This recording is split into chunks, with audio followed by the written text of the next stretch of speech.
Hi, welcome back to day 20 of the Diamine Inkvent Calendar Black Edition for 2024. So let's see, there's something that I want to say. This Inkvent Calendar was sent to me by Appelboom, so thank you for allowing me to do this. And so let's go for the ink number 20, which is, I think it's already, yes, it's the last one that is on this side, fortunately, because I don't really like to open these windows.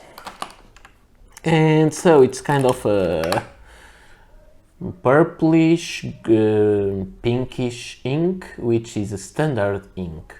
So let's see. I'm always afraid that these inks may not be as saturated. They would need to be really visible on paper, but that's what we will check now. So stay there, don't run away. And now let's go for the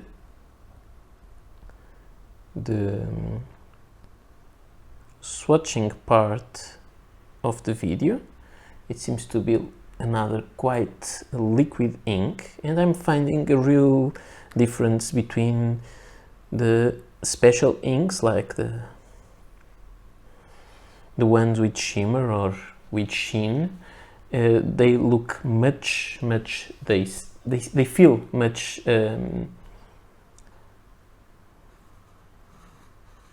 how can I say, much thicker than these standard or scented inks that are more wet, I would say so, but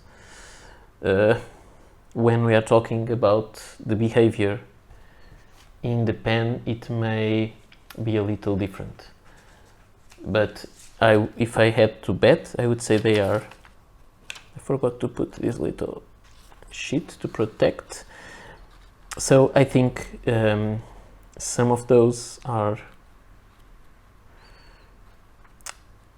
they should be wetter on the pen, but it may not be kind of a direct relation. This color will be kind of light, but I like the way it shades, because I don't like gray inks, but it really shades between a very dark rose and a gray. So we'll see how it will dry, but I kind of like it from this beginning. So I'll be back with all the other stuff. And here is the dried sample. It has really a dry color. I think it's quite correct for the name of this ink, this Potpourri. So it means dry flowers, and that's what it really looks like. So I think that this is quite interesting in that way. When I compare it with some other colors, I don't really know how to compare it, because it's not directly comparable with other things that I have, but I can show you some ideas. So first, I think this ink is very little saturated, and it shades a little bit, and it seems like it's not writing properly. It's a very strange feeling, like if it's a very dry ink, but at the same time watery. And it reminds me of this color that I really hated this ink, which was the Montblanc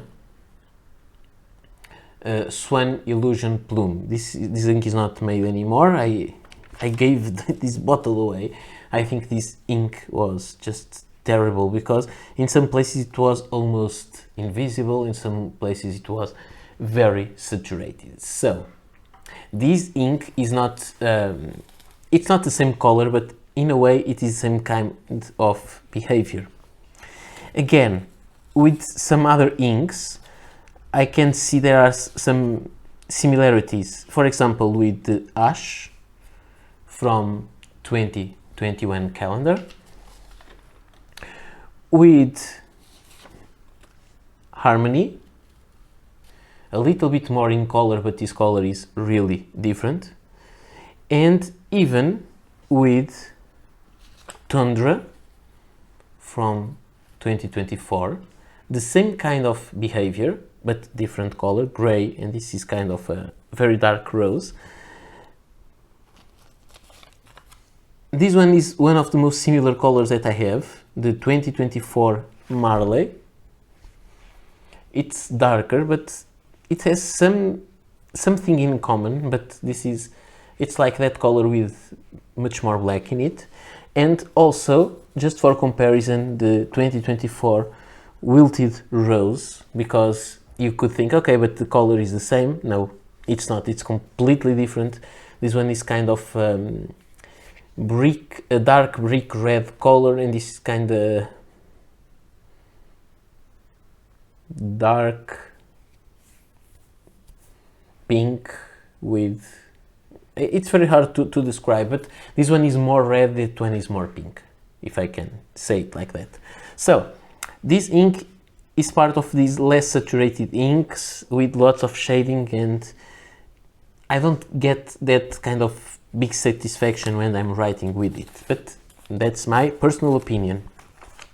I know some people like a lot inks that shade really well. Again, let's see the chromatography, and what we have is an ink, again, that's not water resistant at all. It leaves a pinkish wash behind, and then there is a greenish and then a turquoise component to it. So it's kind magenta, yellow and blue, kind of that. For the writing samples, I chose two pens, again, as usual, and they are completely different pens. One has a snap-on cap. It is a big company pen made of metal with this kind of cap, this kind of nib. It is a Waterman, so from a big company, the Waterman Carène, and this is called Waterman Carène Lux Black. It is a good pen, cartridge converter, and it has a very unique design. It's a very beautiful pen. This one has a gold nib, which is F, and I think it's written there somewhere. Maybe it's not visible on camera, but believe me, it is an F because I checked it. Now I can't see it now on camera, but believe me, it is. So it has a very beautiful nib made of gold, fine nib. The other one is a pen made in an artisanal way, and it is a pen made of wood covered with urushi, and it is quite nice. You can see the shine of it. Maybe I should just polish a little bit with the cloth, just to have it more shiny, to take off the dust. But it is a very beautiful pen made of wood. I think you can see the wood pattern there. So this is the Penteo Samurai. Samurai is the name of the model, and Ironwood, which is the name of the wood it is made of. This pen has a number 6 Yovu nib, regular nib, medium size, and it has an ebonite section, and it is a cartridge converter pen, but very different from the Waterman Carène. And so with these two pens, I made the 3 writing samples that you are used to. So first with moleskin paper. We don't have bleed through. And you can see that the ink shades, even with the fine nib. You have very different colors. You can see that little A is almost invisible, and then the downstroke of the Q is very dark. And even, of course, with the Penteo, which has a wider line, you can still see lots of shading, lots of color variation between along the line. Then we have the Oxford optic paper with no bleed through, and then you can see that there is also some shading here, and maybe it's not that obvious, but it looks even much lighter on this paper. I think on camera it seems that the contrast is higher, but this is much lighter in the optic paper, and I think the color variation is very obvious. Then we have the Navigator copy paper, where we see almost no shading, which is kind of usual in this paper. It's more absorbent, so you don't see that kind of shading, but you can see that are lines that are wider than the others. It's more like that instead of the color variation, and there is bleed through, so it's that kind of obvious thing.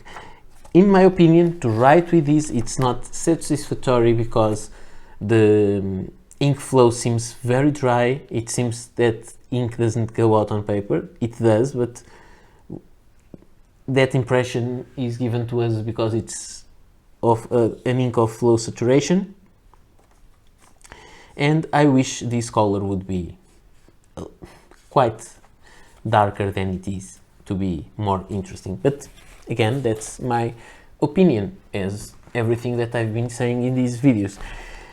About the Rhodia dot pad, we have the drying time around 5 to 15 seconds, so from 10 to 15 seconds, quite quick, and you can see the same kind of behavior there. We have line variation.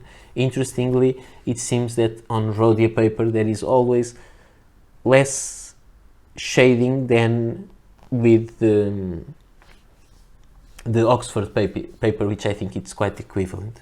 About the water resistance, you can see where the drops of water were dropped, there is no line to be read. So it really water destroys completely this ink.